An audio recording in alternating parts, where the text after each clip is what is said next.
Assalamualaikum warahmatullahi wabarakatuh. Bismillahirrahmanirrahim. Alhamdulillahi rabbil alamin. Nahmaduhu wa nasta'inuhu wa nastaghfiruh wa na'udzu billahi min shururi anfusina wa min sayyiati a'malina. May yahdihillahu fala mudhillalah wa may yudlil fala hadiyalah. Asyhadu an la ilaha illallah wahdahu la syarikalah wa asyhadu anna Muhammadan abduhu wa rasuluhu la nabiyya ba'dah. Allahumma fasalli wa sallim wa barik ala sayyidina wa habibina wa syafi'ina wa maulana Muhammadin wa ala alihi wa ashabihi wa man tabi'ahum bi ihsanin ila yaumiddin, amma ba'du. Allahumma inna nas'aluka ilman nafi'a wa rizqan thayyiba wa amalan mutaqabbala. Para hadirin dan hadirat, bapak-bapak, ibu-ibu sekalian yang dimuliakan Allah Subhanahu wa taala, alhamdulillah di pagi hari yang barokah ini yang didoakan oleh Rasulullah sallallahu alaihi wasallam, Allahumma barik li ummati fi bukuriha. Ya Allah, berkahi umatku di pagi harinya. Diberkahi apabila tentu saja kita isi pagi kita dengan hal-hal positif, ya, hal-hal yang baik yang bermanfaat di dunia maupun di akhirat. Baik, Bapak Ibu sekalian, tema kita pada kali ini adalah tentang keutamaan, ya, mengendalikan emosi dan kiat saat kita marah. Ya tentu yang namanya manusia, kita bukan malaikat, ya. Malaikat tidak ada emosi. Malaikat Allah cabut syahwatnya, tapi Allah berikan kita manusia syahwat. Di antara efek dari syahwat itu adalah emosi. Ya, emosi adalah mungkin boleh kita katakan sebuah perasaan yang kadang-kadang terlontar, ya, meluap-luap, ya, yang kalau tidak kita kendalikan maka justru akan berbahaya. Ya, di sisi lain memang tidak kita pungkiri bahwa kita butuh emosi. Emosi itu juga bisa menggerakkan. Emosi itu juga bisa membuat seseorang bertindak. Ya, bisa melindungi diri. Ya, sebab orang kalau nggak marah bisa jadi akan menyebabkannya bahaya. Ada orang berbuat tidak baik, dia diam saja, nggak ada emosinya. Ya, bisa jadi akan membuat seseorang berbuat tidak baik kepada dirinya. Ya, ini biasanya yang paling lebih, ya, memperhatikan atau mengekspresikan emosi siapa? Bapak-bapak atau ibu-ibu? Ya, ibu-ibu. Ya, tapi memang dibutuhkan. Ibu-ibu butuh emosi karena banyak berkaitan dengan pendidikan anak, kehidupan rumah tangga dan seterusnya. Itu penting, ya, emosi itu, tapi tetap harus terkendali. Ya, jadi memang bahasanya bukan menghilangkan emosi, karena emosi itu fitrah manusia dan kita butuhkan. Cuma memang harus ada batasannya.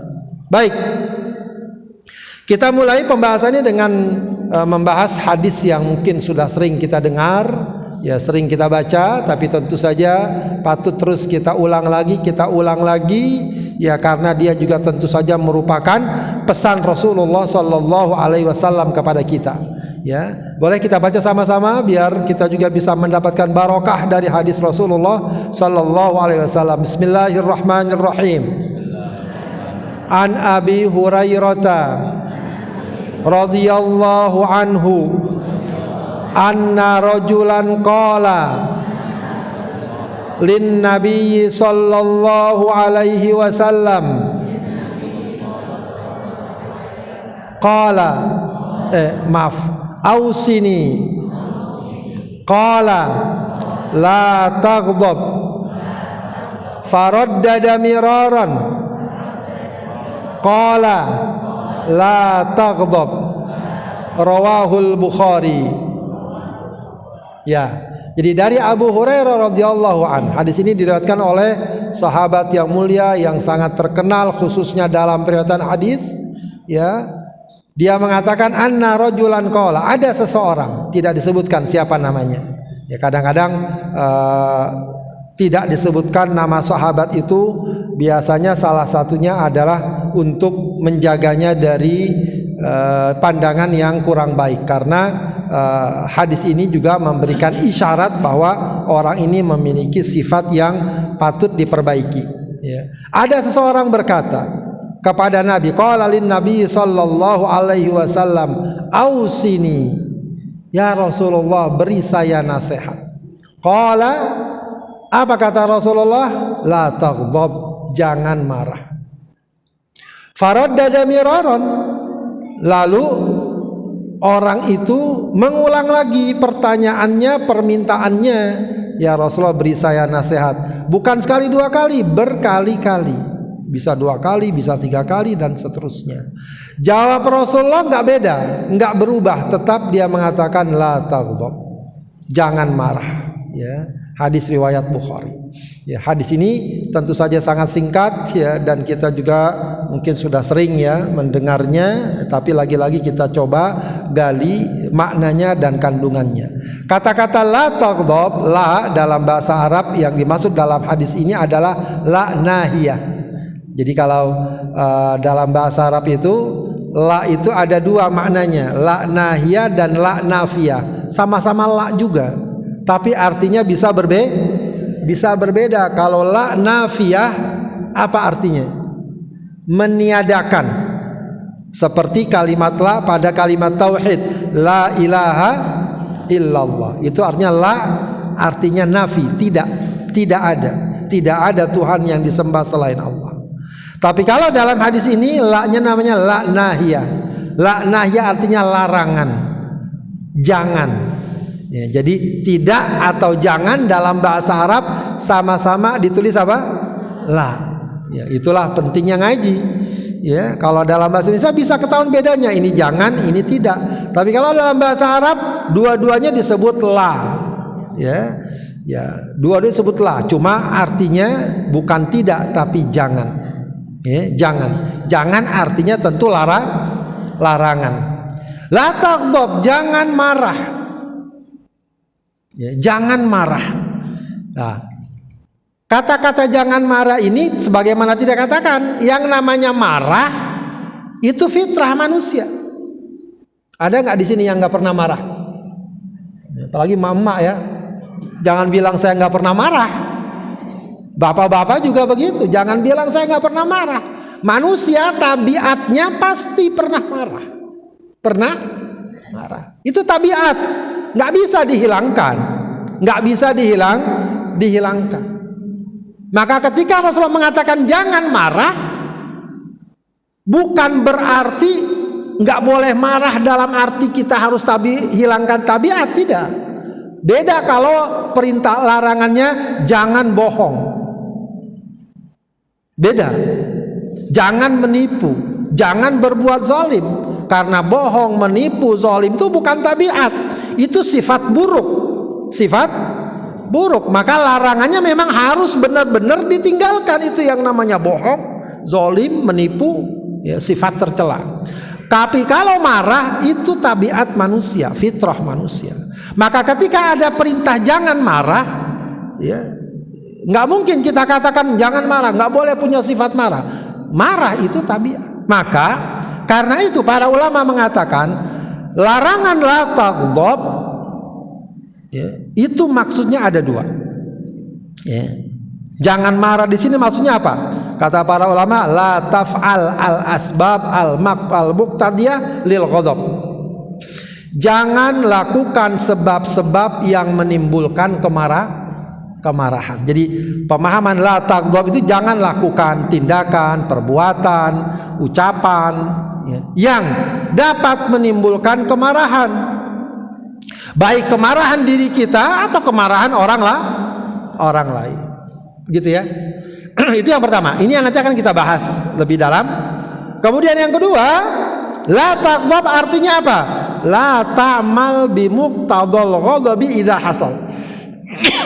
Jangan lakukan perbuatan berdasarkan kemarahan jika hal itu terjadi. Ya. Orang tidak bisa tidak suatu saat akan berada dalam kondisi marah. Ya, di keluarga lah terutama ya yang paling gampang. Keluarga ada aja yang bikin kita marah. Ya.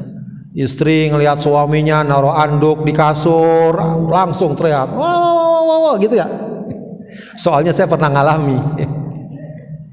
Pakaian anduk di kasur udah rame, marah gitu. Ya, ntar suami ngelihat istrinya begini marah, ngelihat anak-anak gitu marah.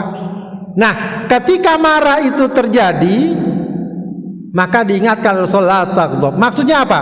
Kalau memang marah terjadi, jangan kita ambil satu tindakan yang bersumber dari marah tadi. Ya, misalnya apa? Mengucapkan kata-kata tercela sampai dalam tindakan dan perbuatan. Betapa banyak orang mengambil tindakan saat marah, ya, itu ya efek dan akibatnya sangat berat. Kadang terlontar kata-kata yang menyakitkan, yang sangat menjatuhkan, sampai pada tindakan-tindakan kekerasan. Itu yang kemudian banyak terjadi kalau dalam rumah tangga, mungkin ada KDRT, ada ucapan apa, di tengah masyarakat juga begitu, di jalan raya terutama gitu kan. Kita kalau lagi jalan, tiba-tiba ada motor ngepot di depan kita, marah nggak? Marah. Ketika marah ngapain biasa kita? Macam-macam. Ada yang udah marah, kesel banget, ya udah ditahan. Orang udah kabur, ada yang turun teriak-teriak, ada yang ngejar, ya ngejar, diserempet, macam-macam kan? La ta'mal bi muqtadal ghadabi idza hasal. Ya. Jangan, kalau bahasa kita, jangan lampiaskan kemarahan begitu saja, ya, dengan sebuah sikap, perbuatan dan tindakan. Itu makna dari pesan Rasulullah taghdab. Ya, menurut para ulama. Kenapa? Karena sekali lagi kita katakan, marah itu bukan sifat negatif yang pure ya, yang murni. Dia tabiat manusia. Sehingga ketika dilarang, bukan berarti kita nggak boleh marah sama sekali. Ya, karena marah itu tabiat, nggak bisa dihilangkan. Ya. Ya, ini juga penjelasan yang tadi kita katakan ya, bahwa hadis Rasulullah taghdab dapat dipahami dari dua sisi: perintah untuk mencari sebab yang dapat menghalangi datangnya marah dalam diri seorang atau menyebabkan orang lain marah kepadanya. Kemudian perintah untuk tidak melampiaskan kemarahannya saat itu, tapi justru berupa meredakan amarahnya sebagaimana diajarkan Rasulullah SAW. Baik, kita coba pahami lagi kedudukan hadis ini. Jadi Bapak Ibu sekalian, hadis ini oleh para ulama dikatakan sebagai salah satu hadis dari 4 hadis yang menjadi pokok dalam masalah adab. Ya, kita tentu tak paham yang namanya adab, yang namanya akhlak, itu adalah perkara yang sangat agung dalam Islam. Ya. Nah, permasalahan akhlak itu ada 4 hadis dan 4 tema yang menjadi pokoknya. Ya, ini kata para ulama. Ya, di antaranya dikatakan dalam kitab Jami'ul Ulum wal Hikam yang disusun oleh Ibnu Rajab Al-Hambali, dia katakan demikian. Pertama hadis apa? Man kana yu'minu billahi wal yawmil akhir falyakul khairan aw liyasmut. Kita sudah pernah dengar tuh hadisnya. Siapa yang beriman pada Allah dan hari akhir, maka berkatalah yang baik atau diam. Itu maknanya apa? Di antara pokok adab adalah dhabtul lisan. Jaga ucapan. Ya, kendalikan ucapan. Yang kedua, min husni islamil mar'i tarkuhu ma la ya'ni. Di antara tanda baiknya Islam seseorang meninggalkan yang tidak bermanfaat. Itu kata para ulama tarkul fudul. Orang yang menjaga akhlaknya, dia tidak akan membiasakan dirinya melakukan sesuatu yang sia-sia. Ya, nongkrong seharian di pinggir jalan, kesana kemari nggak jelas ya, kalau orang Betawi bilang nggak jelas juntrungannya, tahu nggak juntrungannya? Ya, nggak jelas. Harusnya kita tuh selalu berusaha cari yang manfaat. Apakah ngaji, apakah urusan rumah tangga, apakah usaha dan seterusnya. Kalaupun ada selingan-selingan kehidupan, jangan sampai mengambil waktu yang sangat banyak. Tarkul fudul. Ya, ini maaf nih ya, yang ada hobi-hobi tertentu. Ya, bapak-bapak biasa hobinya apa? Mancing. Habis dari pagi sampai pagi lagi mancing. Habis waktunya. Ya, padahal kata orang, Orang yang mancing itu nggak bakalan bisa maju. Bener nggak Pak? Bener nggak? Kalau maju kenapa? Kecebur. Nggak bakal bisa maju orang kalau mancing. Sebab maju dikit kecebur. Jangan habiskan waktu. Ya, memang ya untuk selingan boleh, hobi senang boleh. Tapi habis waktunya untuk itu. Ya, mama apa biasanya hobinya Mak? Masak. Kalau masak ada gunanya, nggak apa-apa itu bagus. Ya. Ngobrol, ya, ngobrol, ngerumpi, nah itu tarkul fudul. Ya. Yang ketiga, la taghdab, hadis kita ini. Hadis kita ini dhabtun nafsi, mengendalikan emosi itu termasuk pokok adab. Yang keempat, la yu'minu ahadukum hatta yuhibba li akhihi ma yuhibbu li nafsi, yaitu salamatul qalb. Ya, pokok adab adalah hati bersih, lapang dada terhadap saudara, nggak gampang sempit, nggak gampang kesel, nggak gampang dendam, ya, nggak gampang tersinggung. Itu salamatul qalb. Itu diantara pokok adab. Keempat ini kita jaga dalam kehidupan, insya Allah kita akan mendapatkan adab atau akhlak yang baik dalam kehidupan. Dan tentu saja orang yang akhlaknya mulia adalah orang yang mulia di sisi Allah Subhanahu wa ta'ala. Baik, hadis ini juga dikuatkan ya dengan hadis Rasulullah sallallahu alaihi wasallam yang juga mungkin sudah sering kita dengar ya, laisa syadidu bisura'ah, innamas syadidul ladzi yamliku nafsahu indal ghadab. Orang kuat itu bukan orang yang menang gulat. Orang kuat itu bukan kalau dia tinju, dia gulat, dia menang. Mungkin iya kalau pandangannya cuma masalah fisik, masalah kekuatan fisik. Tapi yang kuat itu kata Rasulullah apa? Innamas syadidul ladzi yamliku nafsahu indal ghadab. Ya, yang kuat itu adalah orang yang dapat tetap mengendalikan jiwanya indal ghadab, saat dia marah. Nah, ini mungkin kita semua bisa lah merasakan. Saat kita marah, kita tetap terkendali ucapannya, tetap terkendali sikapnya. Permarah dia, tapi dia kendalikan. Ini nggak boleh saya lanjutkan, nggak boleh saya lampiaskan begitu saja. Ya marah tidak masalah, apalagi kalau alasannya jelas. Ya. Dan ini yang harus ada catatan. Ya, kadang-kadang memang anjuran untuk jangan marah itu langsung atau tidak langsung ada sebagian pihak yang mengarahkan pada sikap yang tidak benar. Ya, jadi orang jangan suka marah, jangan suka emosian. Larangan tadi la taghdab itu kaitannya kalau marahnya tersebut hanya terkait pada masalah pribadi, terkait dengan urusan pribadi. Kita mungkin pernah tersinggung, kita mungkin pernah dirugikan, kita mungkin pernah terancam, ya, kita mungkin ada yang mencaci atau ada apa yang kira-kira mengundang kita marah. Urusannya pribadi. Adapun marah kalau dia melihat atau mengetahui syariat Allah dilanggar atau dinista, atau marah ketika ada kezaliman dan penindasan, itu malah bagus. Malah bagus. Jadi jangan kemudian kita nggak boleh marah. Ya, melihat misalnya anak kita nggak sholat, marah nggak kita? Marah. Ya, marah. Jangan kemudian kita pakai hadis ini jadi orang jangan suka marah. Ya, itu keliru pemahaman seperti itu. Marah kalau ada syariat Allah dilanggar. Ya, istri ya, ngelihat suaminya nggak sholat, marah.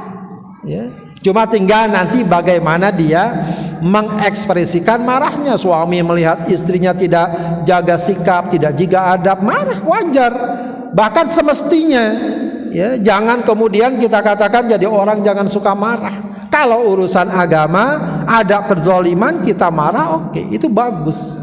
Ya, dan memang semestinya demikian. Ya, kita lihat di sini salah satu gambaran bagaimana kisah Nabi Musa dengan Nabi Harun. Jadi Nabi Musa pernah dipanggil oleh Allah ke Bukit Tursina untuk mendapatkan perintah-perintah Allah. ya, diajak bicara oleh Allah, makanya Nabi Musa disebut apa? Kalimullah, orang yang diajak bicara langsung sama Allah. Nah, itu kurang lebih sekitar 40 hari kaumnya ditinggal dan dititipkan kepada Nabi Harun, ya, pendampingnya. Nah, rupanya ketika Nabi Musa pergi itu, kaumnya Nabi Harun terkena fitnah oleh yang namanya Musa juga, namanya Musa Samiri. Maka digoda mereka agar akhirnya mereka yang tadinya menyembah Allah menjadi menyembah anak sapi, al-ijl. Ketika Nabi Musa pulang, dilihat kaumnya yang tadinya sudah beriman berbuat syirik lagi. Maka Allah kisahkan dalam surat Ali Imran 150, walamma raja'a Musa ila qaumi. Dan ketika Musa kembali kepada kaumnya, ghadbana asifa, marah sedih melihat kaumnya seperti itu. Lalu dia mengatakan kepada Harun, ya, pendampingnya, bisa ma khalaftumuni min ba'di a'ajiltum amra rabbikum. Alangkah buruknya perbuatan yang kamu kerjakan sudahku. Apakah kalian ingin mendahului, ya, atau ingin mendahului janji Tuhanmu, atau menyegerakan azab kepada Allah kepada kalian? Kemudian apa? Wa alqal alwah, sampai saking marahnya alwah, lauh itu tempat dia nyatet ayat-ayat Allah, saking marahnya dia lempar. Wa akhadha bi ra'si akhihi yajurru ilaihi, kepala Nabi Harun dijenggut, ditarik, saking marahnya, ya, saking marahnya. Marah karena syariat dan ajaran Allah dilanggar, yaitu marah yang bagus, ya. Dan dalam hadis Aisyah, wa man taqama Rasulullah SAW li nafsihi illa an tuntahaka hurmatullah fayantaqimu lillahi biha. Rasul tidak pernah membalas kesalahan. Membalas ini juga termasuk marah, ya, kalau ditujukan kepada pribadinya. Tapi kalau larangan Allah dilanggar, beliau membalasnya karena Allah, ya. Artinya Rasulullah marah kalau ada ajaran Allah dilanggar. Tapi kalau soal pribadi, Rasulullah enggak. Ya, ada sahabat, ada orang kafir yang mencelaknya macam-macam, menuduhnya macam-macam, enggak pernah Rasulullah mengambil tindakan pada mereka, ya. Tapi kalau ada ajaran Allah dilanggar, Rasulullah ambil tindakan tegas. Begitu, ya. Meskipun hadis ini pada zaman sekarang jangan diterapkan begitu saja. Ya, kadang ada orang yang seperti bijak begitu, ya. Ada orang-orang yang sekarang, sebagian orang yang menista dan mencela Rasulullah. Ya, Rasulullah dicaci maki, atau dulu kemarin ada yang rame membuat karikatur Rasulullah. Bukan di sini memang. Di mana tuh, negara apa tuh? Perancis, Swedia. Marah nggak kita? Marah. Banyak orang bilang, kok kalian marah Rasul dihina? Rasulullah kalau dihina dia nggak marah. Tadi kan hadis ini apa? Rasulullah kalau dihina pribadinya marah nggak? Rasulullah marah nggak dia? Nggak marah. Kita ketika Rasul dihina kita marah. Kenapa kita marah? Ya, karena kalau bagi kita orang Islam sekarang ada orang menghina Rasulullah, itu berarti menghina syariat, menghina keimanan, melanggar ajaran Allah. Jadi jangan salah menempatkan hadis. Ya, kalau sekarang ada orang menghina Rasulullah, kita diam, kita nggak marah, justru problem. Ya, jangankan menghina Rasulullah, orang tua kita dihina kita marah. Ya, memang sudah begitu semestinya. Ya, jangankan orang tua, teman kita dihina kita marah, apalagi Rasulullah Shallallahu Alaihi Wasallam. Baik, kemudian hadis ini, ya, ini perkara bab lain. Tadi sahabat datang sama Rasulullah, lalu apa dia bilang sahabat? Ya Rasulullah, beri saya nasihat. Ya, ini mungkin satu bab atau adab yang kadang-kadang kita kurang memanfaatkan. Bapak Ibu sekalian, kalau kita ke rumah kiai, ke rumah ustadz, ke rumah habib, ke rumah siapa begitu, ya, orang yang kita temui, itu biasa kita minta apa? Paling jauh kita minta doa. Kalau sekarang tambah, selain minta doa apa? Minta foto. Habis minta foto tanda tangan lagi. Ya. Paling jauh sekarang selfie, ketemu ustadz, ketemu kiai, ya, langsung saat dipepet langsung potong gitu ya. Biasanya begitu. Oke, paling jauh minta doa, nggak apa-apa, bagus. Tapi pernah nggak kita ke rumah Ustadz, ya Ustadz nasehatin saya? Pernah nggak? Ya, jarang kayaknya. Takut dinasehatinya dia apa? Ntar saya dinasehatin, jangan jalan melulu katanya. Sahabat Rasulullah SAW kalau ketemu Rasulullah beberapa kali disebutkan dalam riwayat, sahabat minta nasihat. Ya Rasulullah, minta saya nasihat, beri saya nasihat. Ya, biasanya kalau nasihat secara pribadi gitu dia lebih masuk atau tidak? Kalau nasihat kayak gini kan umum nih. Tapi datang ke rumah dinasihatin, tolong kamu jaga tuh ibu kamu jaga orang tua kamu jaga tuh keluarga kamu, jangan sampai kamu. Itu kalau dari pribadi, dari hati ke hati biasa lebih masuk. Ya, makanya satu hal yang baik Bapak Ibu sekalian, ya kalau kita ketemu, atau kita bertamu, mungkin Lebaran atau bulan Ramadan dan seterusnya, minta nasihat selain minta didoakan dan semacamnya. Sebagaimana sahabat ini juga melakukan demikian ya. Jadi anjuran bagi setiap muslim untuk minta dan memberikan. Nah, Rasulullah juga diminta nasihat, berikan nasihat ya. Jadi minta nasihat, suka memberikan nasihat. Agar apa? Ya, agar mengenal perbuatan baik dan termotivasi melakukannya, serta menambah wawasan serta ilmu yang bermanfaat.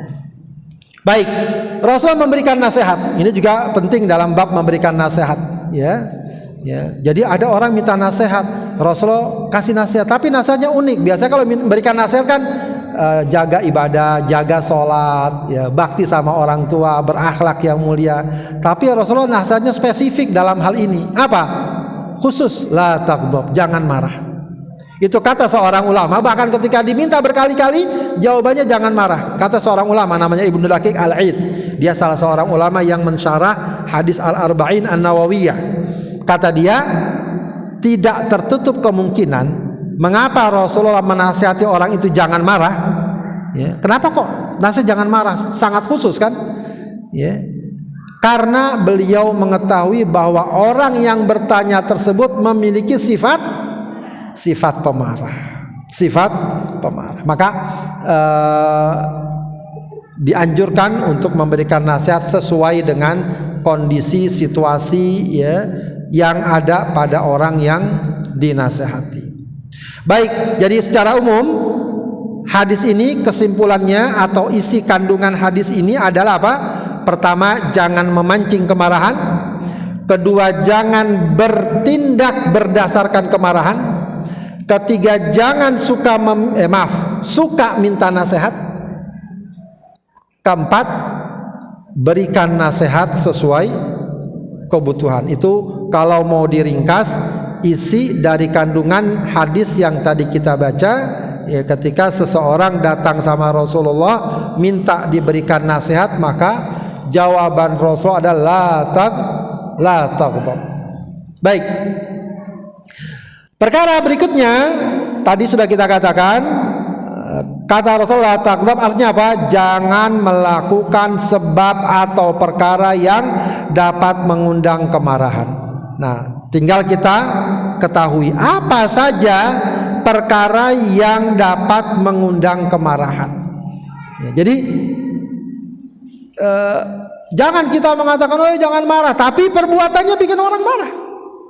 Begitu ya, perbuatannya bikin orang marah. Maka poin-poin tertentu harus kita usahakan agar tidak memancing emosi, tidak menyulut emosi. Pertama adalah sombong dan bangga diri. Ya, ini salah ya, bukan sombongan ya, sombong dan bangga diri.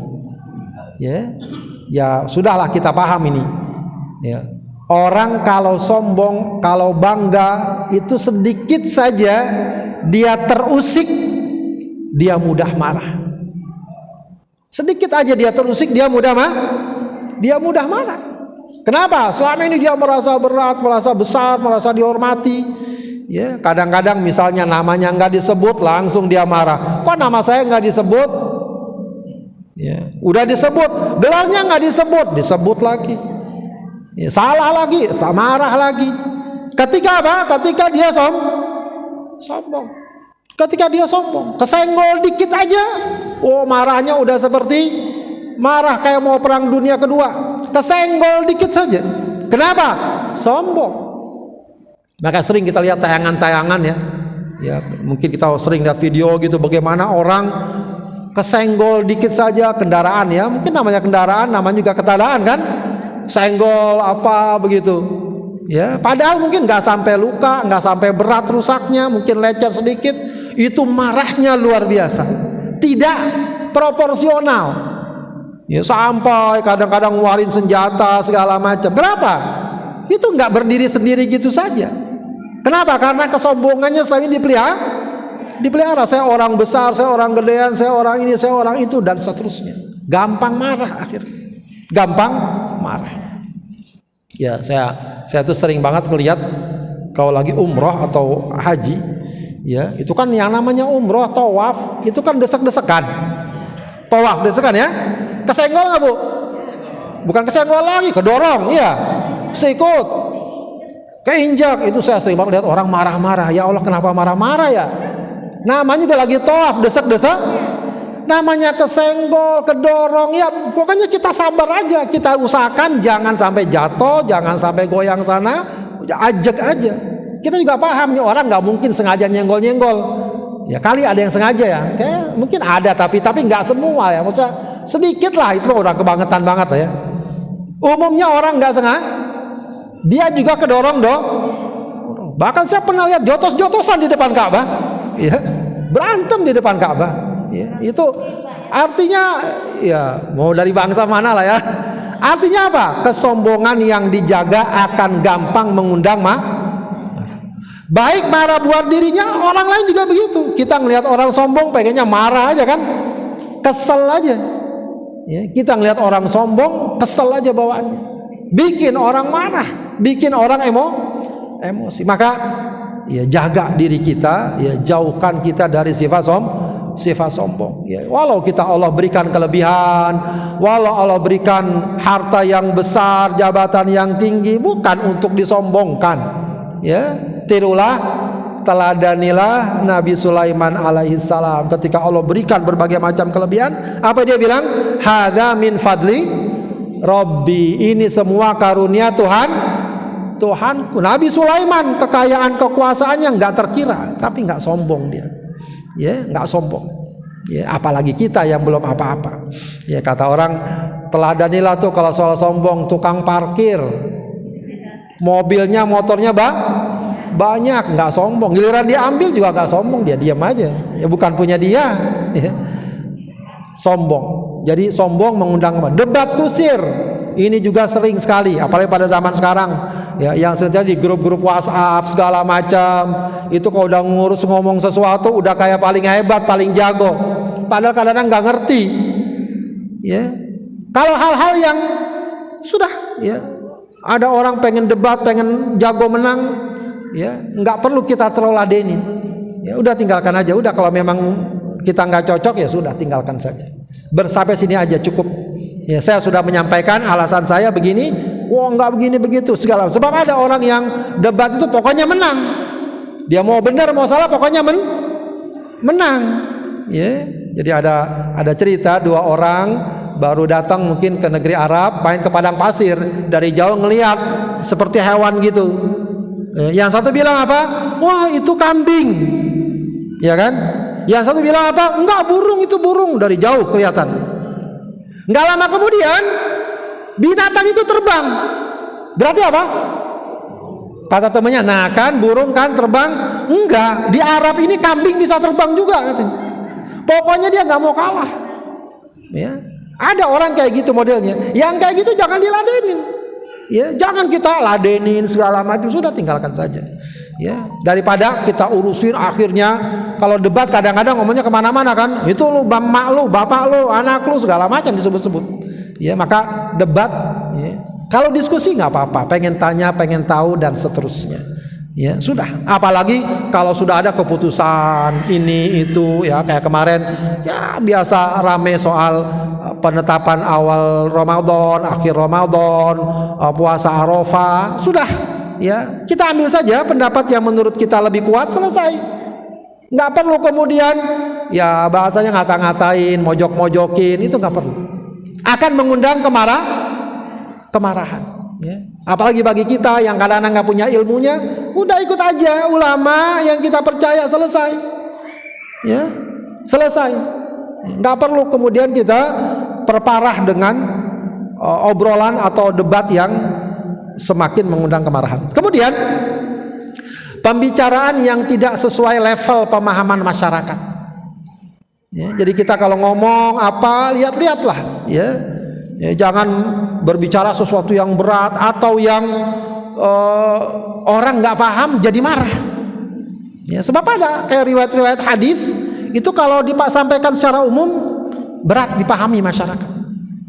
Berat, ya, nggak usah. Ambil yang umum saja, yang dasar, yang dibutuhkan, selesai. Ya, mungkin di antara contoh yang disebut sering para ulama biasanya soal bacaan qiraat Al-Quran. Bacaan Al-Quran. Sebenarnya bacaan Al-Quran ada beberapa riwayat yang mungkin beda dari biasanya.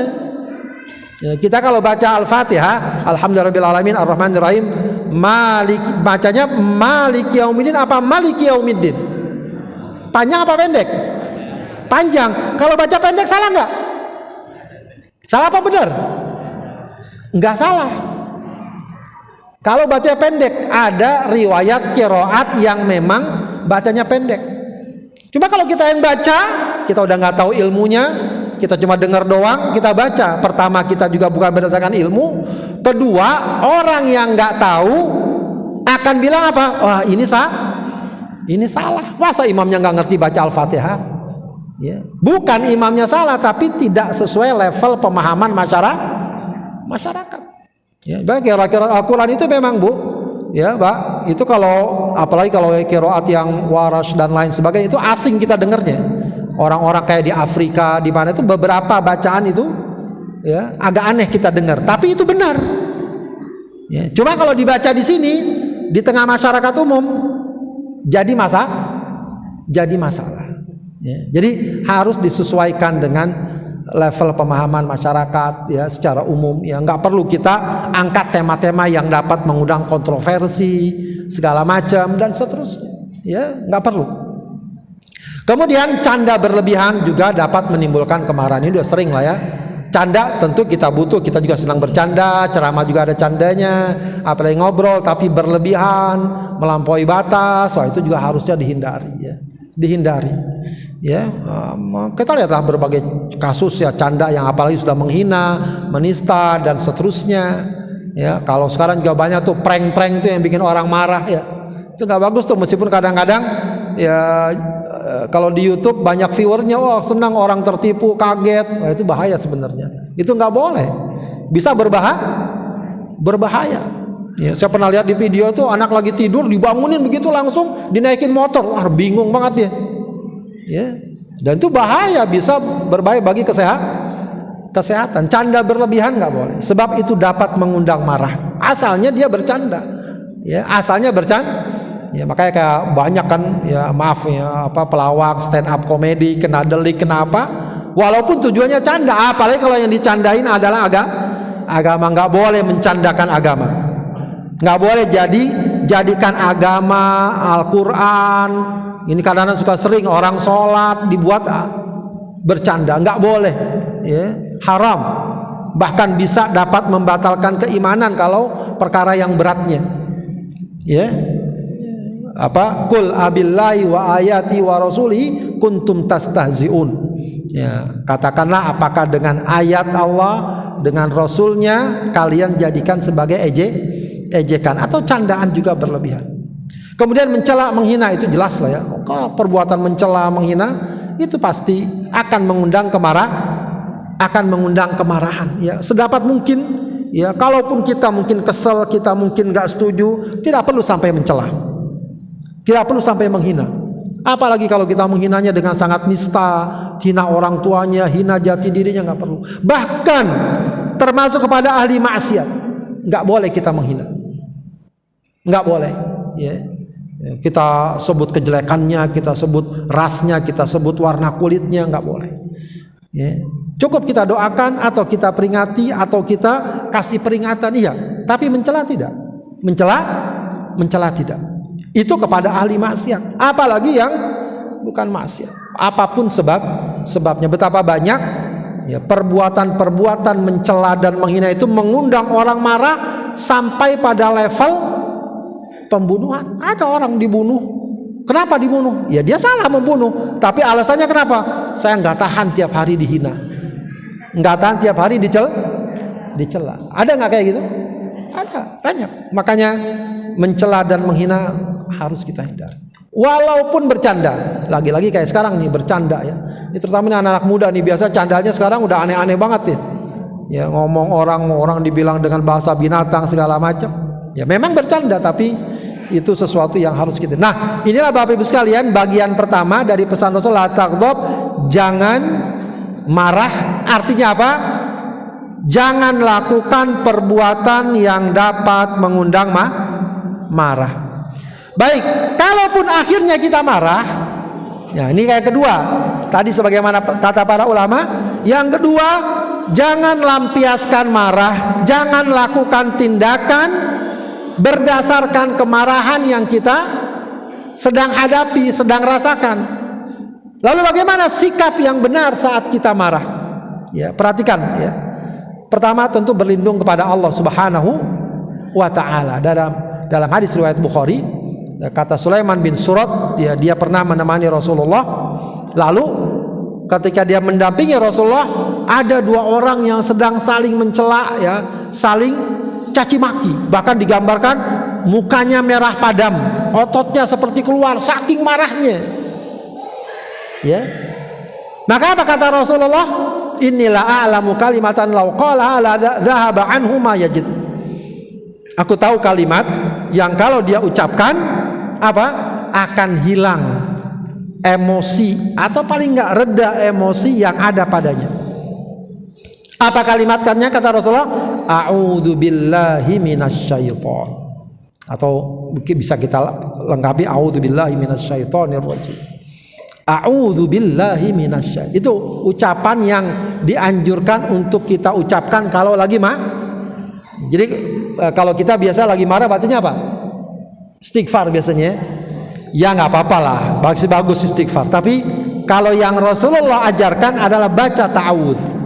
Kalau lagi marah, a'udzu billahi minasyaiton. Ya, cuma memang kata para ulama, kalau lagi marah sama orang, apalagi sama suami, jangan baca ini terang-terangan. Ntar suaminya malah marah. Saya dibilang setan. Ya, bukan malah reda, malah tambah marah. Baca aja dalam hati. Ya, a'udzu billahi minasyaiton. Ya, baca dalam hati. Sebab tampak sekali memang, ya, tampak sekali betapa marah itu dari setan. Sebab umumnya orang kalau lagi marah, ya itu cenderung tidak terkontrol perasaannya. Ya, biasa kan begitu kan, kita kalau lagi marah kan nggak kerasa apa yang kita omongin, apalagi kalau benar-benar lagi naik begitu ya. Maka baca itu, a'udzubillahi minasyaiton. Ya. Yang kedua, diam. Ya, ini bukan berarti semuanya harus dilakukan. Kita mungkin bisa milih salah satunya atau beberapa di antaranya untuk meredakan kemarahan. Diam. Wa idza ghadiba ahadukum falyaskut, kata Rasulullah. Hadis riwayat Ahmad dan Abu Daud. Jadi memang Rasulullah ini ajaran dan terapinya sudah lengkap sebenarnya. Ya, kita nggak perlu mencari model-model lain, cara-cara lain. Wa idza ghadiba ahadukum falyaskut. Dalam hadis riwayat Abu Daud dan Ahmad kata Rasulullah, kalau kalian sedang marah diam aja dulu. Dan ini sangat mujarrab ya. Mujarrab itu artinya sudah terbukti. Kalau saya jujur saja, ya saya juga sering marah kalau di rumah sama anak-anak segala macam. Cuma akan sangat terasa suasana ketika kita sedang marah dengan beberapa jam kemudian ketika suasana udah reda.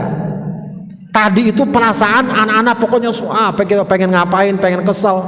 Tapi ketika kita diamin dulu 2-3 jam, suasana akan beda. Ya, akan beda. Maka memang salah satu cara yang efektif kalau lagi marah itu diam aja dulu. Baru nanti 2-3 jam kemudian atau sehari 2 hari kemudian boleh kita bicarakan sebab masalah yang terjadi kemarin. Gini masalahnya, saya nggak suka kalau begini, saya nggak suka kalau begitu. Baru dibicarakan dalam tensi yang sudah lebih stabil. Ketimbang ketika dia marah dia ngomong. Ketika ngomong itu biasanya macam-macam itu yang keluar, entah ancaman, entah hinaan, ya. Kalau dalam keluarga entah cerai, suami marah, udah kamu saya cerai. Padahal besoknya rugi juga saya cerai. Ya. Istri juga begitu kadang-kadang. Kalau lagi marah bawanya minta cerai, dicerain nyesel dia. Ya. Kenapa? Lagi marah. Beda ketika lagi marah dengan ketika kondisi sudah normal. Makanya pesan Rasulullah kalau lagi marah itu adalah diam dulu, ya. Tenangkan dulu, ya, agar suasana lebih jernih kita melihatnya. Kemudian merubah posisi, ya. Kata Rasulullah, idza ghadiba ahadukum wa huwa qa'im falyajlis. Kalau salah seorang kalian lagi marah, lagi diri, falyajlis, duduk.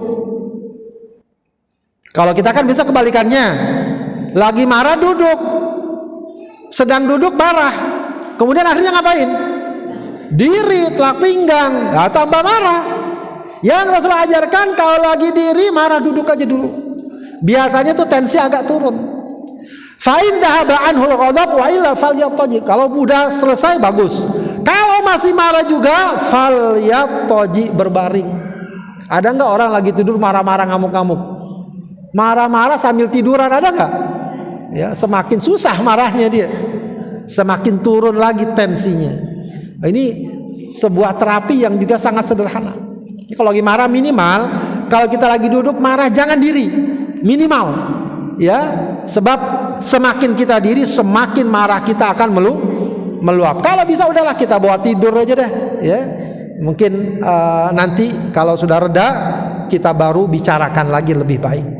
Kemudian berwudu juga begitu, ya, termasuk cara kita menghindari atau mengatasi marah kita adalah dengan berwudu, ya.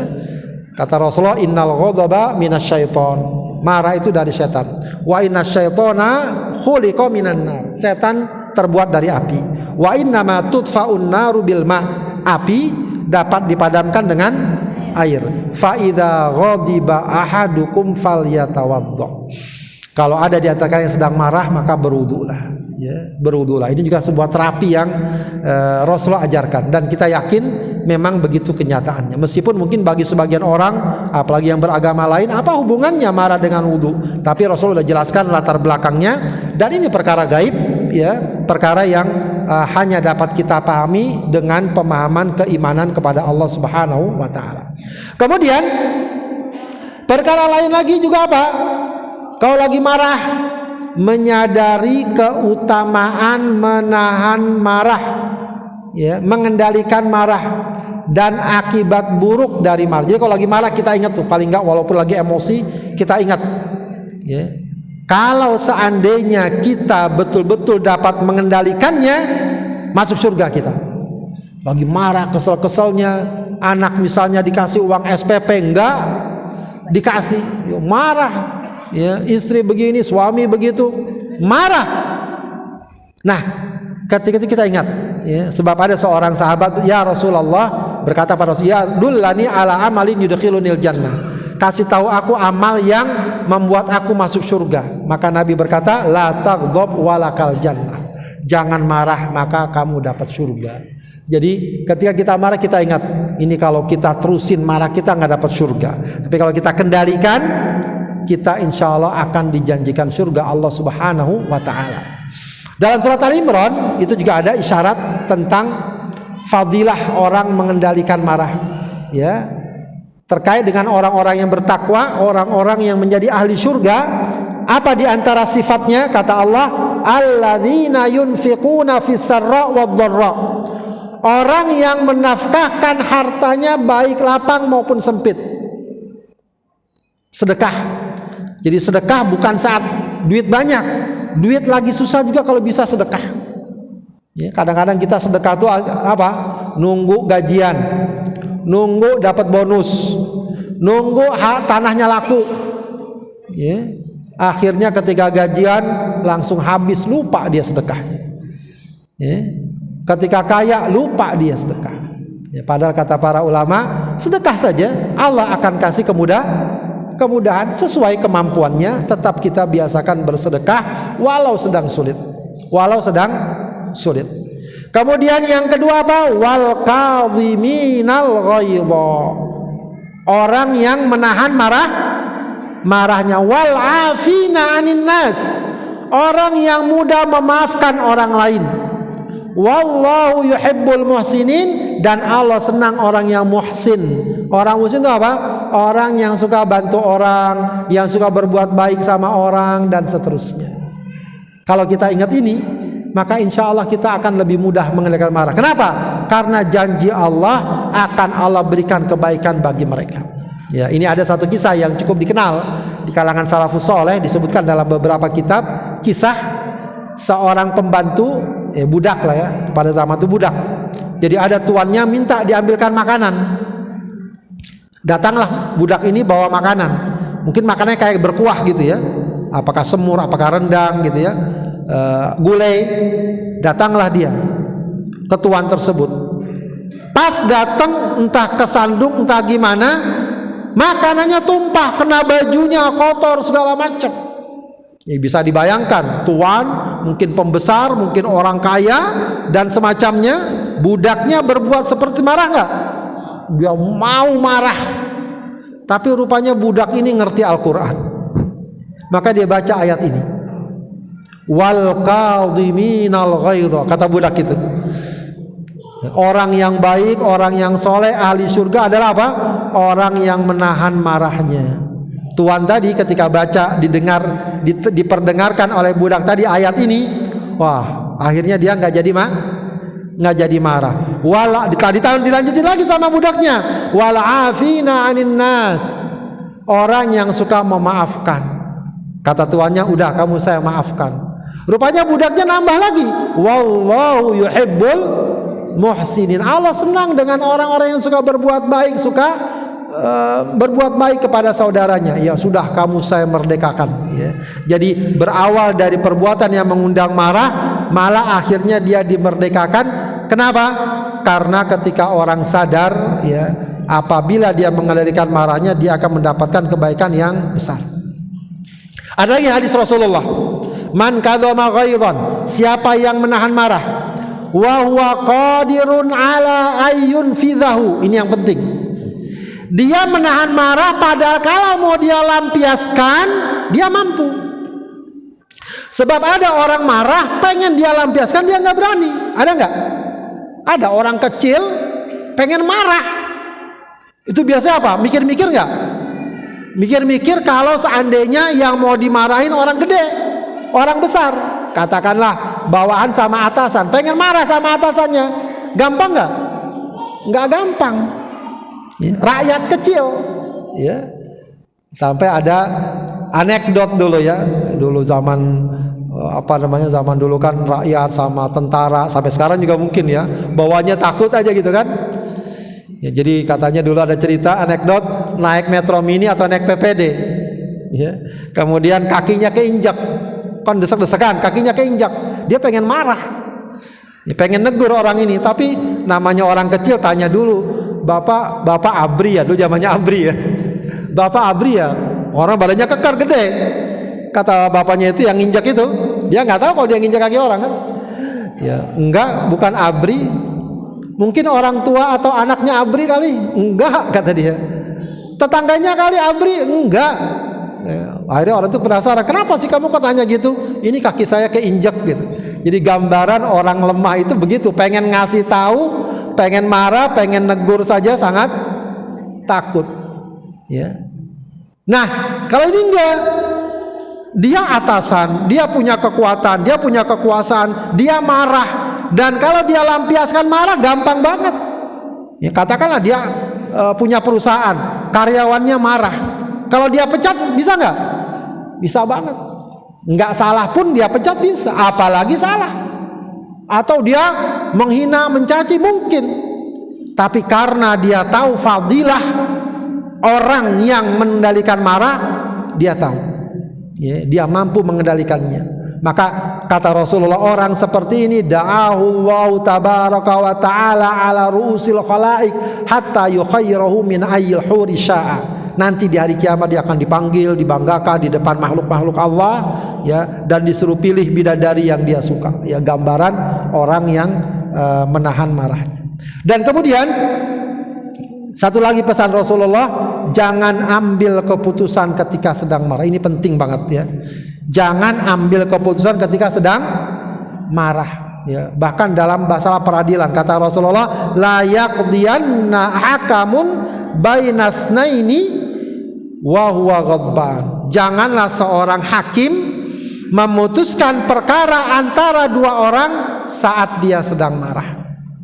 Jadi kalau lagi marah jangan ambil keputusan dulu. Tahan dulu sampai situasi normal, sampai suasana reda. Ini bukan cuma hakim, dalam berbagai kehidupan juga gitu. Kita lagi dagang, lagi bisnis, rumah tangga, dengan pertemanan, jangan ambil keputusan saat marah. Selalu umumnya keputusan yang kita ambil saat marah itu umumnya tidak objektif. Tidak objektif. Ya, dan biasanya akan menimbulkan penyesalan. Jangan ambil keputusan saat marah. Itu sikap yang harus ya kita upayakan saat kita sedang marah. Baik, Bapak Ibu sekalian yang dimuliakan Allah, demikian ya penjelasan yang dapat saya sampaikan terkait dengan hadis yang tadi kita baca, yang intinya memang hendaknya kita mengendalikan emosi kita. Sampai di sini barangkali kalau ada pertanyaan atau yang disampaikan silakan.